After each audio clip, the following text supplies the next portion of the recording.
Denny, Denny had a stroke. He's getting some help out with a nurse, and he's living in. He actually, I never thought he'd move back to California, but he's living somewhere up around Fremont, and I don't know if he's going to stay or not. But Charlotte Zager, she still lives in my neighborhood in Lincoln.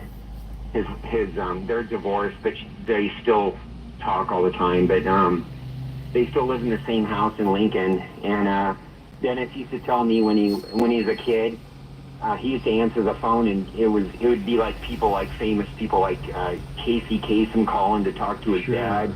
And he actually taught John Denver to play, and I mean, he'd be a good guy to talk to. I don't know if he's in shape for doing interviews and stuff, but he's not going to be around a long time. How old is he now? Close to 80, isn't he? Yeah, I think he's about 79 or 80. Yeah. And but I was actually on their website for a while because he gave me a guitar and signed it and everything too. And he's a piece of history though, and they had that hit 25-25, but he just missed the chance of playing at Woodstock. He told me the story about that too. I'll have Tom look into it. It might be a pretty good interview. Those old-time history ones are great. Let's go to Sean in the state of Washington. Sean, welcome to the show. Oh, great to be with you. Can you hear me? Yes, I can. Okay, great. Here's one thing I wanted to say is, for the great Cornelius, I know what's going on with him because I had the horrible opiate addiction, and I couldn't get out of my clothes for at least 3 or 4 months. And I want to say to Cornelius that I love him so much. And I don't want him to be left out without our helps. And I can't take it another day if I don't give him some money and say my voice. And can Lex put up GoFundMe? Because I know there's so many people that feel for him. George, he can't even get out of his pants.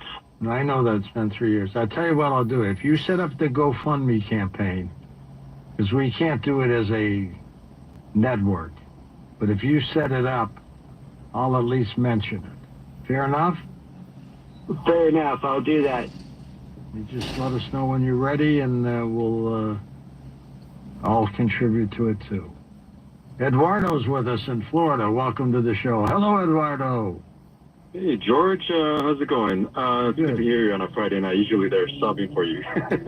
I'm everywhere these days. How you been? Yeah. I don't know if you heard about this 3-Eye Atlas.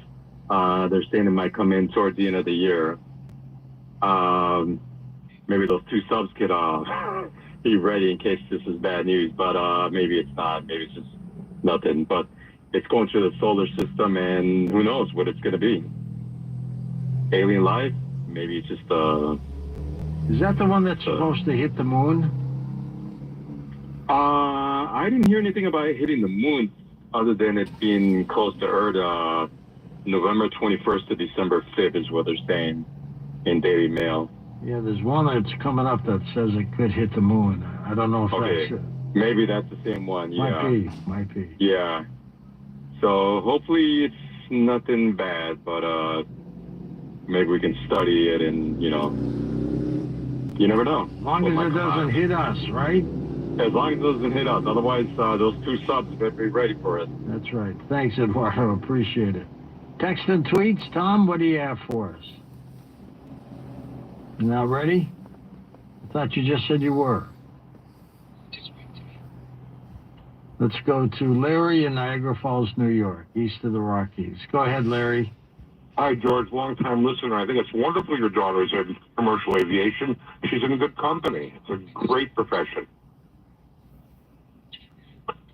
Also, I want to mention that when you come on Monday mornings, 1 o'clock here in Niagara Falls, there's an extra spring in your step. Like you're really eager to start talking and interview people. That's wonderful. I love that stuff. I love that, Larry. Monday morning, let's go. You're all into it. I have to bring up John Hogue because that interview weeks ago really got me a bit upset being an Israeli citizen, dual citizen of Israel. I went there and lived there in the 70s. And people don't understand that October 7th was the cause and the effect of what's happening now. 1,200 people plus were murdered in a very unusual way. That equals 30,000 people in America. It's a big problem that started October 7th. There were no Israeli soldiers there, and it was planned for 2 years. It's more than just a genocide. That was horrible. Yes, it was. And then now we have this. This is. And he didn't mention that. And this is bad too. It's bad for everybody. There are no winners here. No, there isn't. But he didn't mention it. They didn't do anything at the time to have this happen. It was planned for 2 years. John Hogue just brushed it over. I was very upset. And I won't keep you. I know you got to go. But I was a dual citizen of the country, and I did everything that a citizen does in Israel. And it's a tiny country. You run into people all the time that you met. It's tiny. And this let me ask you something, Larry. What would you do for the Palestinians if you were in charge? Well, I mean, they have to be saved. I'm tired of seeing children suffer. It's very bad on every side. What I would do is I would partition an area around Gaza, rebuild, and have a safety zone there that's protected by not the Israelis, but by individuals who are chosen to do it, that'll give both sides equality, and it's got to have telemetry who's crossing that area, like a safe zone. Yes, have them have their own country. But Israel was chopped up from Jordan all the way down through the centuries, so okay. Give them a place to live, help them, rebuild them, and the world can help them to have a life again. Because it's horrible what's going on. I feel bad for them. It's not very nice at all. It's a horrible thing. The mistake this world did was Israel should have become a nation in 1948. That was absolutely important. It had to be. But at the same time, they should have done something for the Palestinian people. But they were offered, George. They were offered, and they wanted the whole country. They didn't want a piece of it. They wanted everything. I lived there. I know the story. And they wanted the Holy Land, right? Thank God Israel is saved, and they have digs, and they save parchments, and the amount of olives, they took the stones and they made curbsides off of them. They destroyed history. The Israelis are trying to save their history, but they will help the Palestinians even in this situation. But they got to get the hostages back, George. I'll close the conversation by saying that the hostages have to come home, dead and alive. Preferably alive. I hope so. Yeah. And thank you, George. All right, thank you, Larry. Good perspective. Taylor's with us in Iowa. Welcome to the show. Hi, Taylor. George, you just played one of my favorite songs, or two of my favorite songs, actually. Which ones? What a Wonderful World and Dancing Queen. Those are two good favorites. Classic coast-to-coast shows. Yep, a classic coast to coast.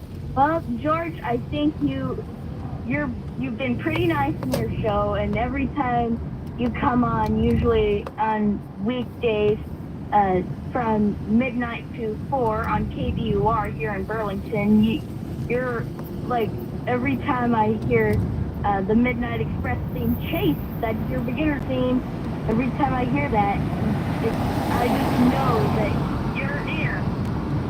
And all's good with the world, right? It sure is. Well, thank you, George. Have a great day. That's it. Thank you, Taylor. I appreciate you being part of the program. Aaron's with us in California. Aaron, welcome to the show. Hey, George. How you been? Great, my friend. How about you? Great. My question is about UFOs. One, have you seen one? Angels, I believe they're watching over all of us. And do you think that Atlantis was real? Well, let me tell you about UFOs first of all. I think I've seen several of them with night vision goggles, making 90-degree turns, stopping and just taking off again in the night sky.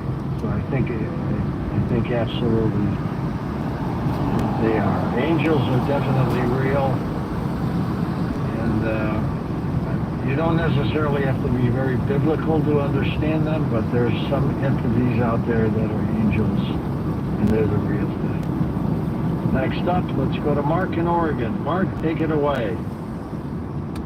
Hello, can you hear me? Yes, sir.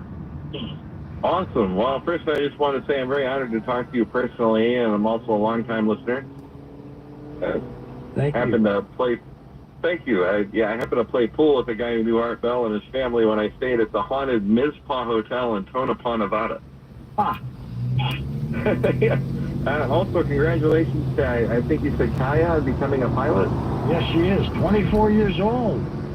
That is so unbelievable. Yeah, I just happened, oddly, to run into a retired Delta pilot tonight by chance here in Tillamook, and he actually mentioned some unexplained sights he'd seen in the sky. He said he didn't want to go into detail, but I thought you'd find that interesting. I would love to do a show with pilots who have seen UFOs. Yeah, me too. I wish you would have told me some of the stuff. But anyway, that's not my story. I'm sorry. So I was in southwest Indiana near Bloomington. I don't want to say too close to where it is so it doesn't get overrun, but my description will give it away. When I was a kid, they used to have gas stations there called Bigfoot gas stations and all that. So anyway, I was helping my friend's dad with his boat. It was a small but ocean-faring, probably standard historic yacht, Bottom Lake, Michigan. One spring morning in southwest Indiana Marina, and it was spring, and there were very few people there as a result. This is a Bigfoot story, I should say, if people are paying attention. So anyway, he was down in the engine compartment, and I was on the second story of the boat with the ignition, and he would adjust the engine and then yell, "Crank it," from the engine compartment, and I would turn the engine over for him. This happened several times, and it was very loud, probably echoing about usually popular, but this time empty lakes. So I'm looking across the lake, just looking around, and there's this big peninsula, which I camped on many times before, and I saw this huge jet black figure with a conical head crouching down, staring at me in the boat. So I stood up, and when I did, it stood up too. It had very long arms, and well, anyway, after it stood up, it turned around and walked back into the tree line. And, I've camped there a few times, and I happen to know that the walk from the water to the tree line is a long way. You definitely saw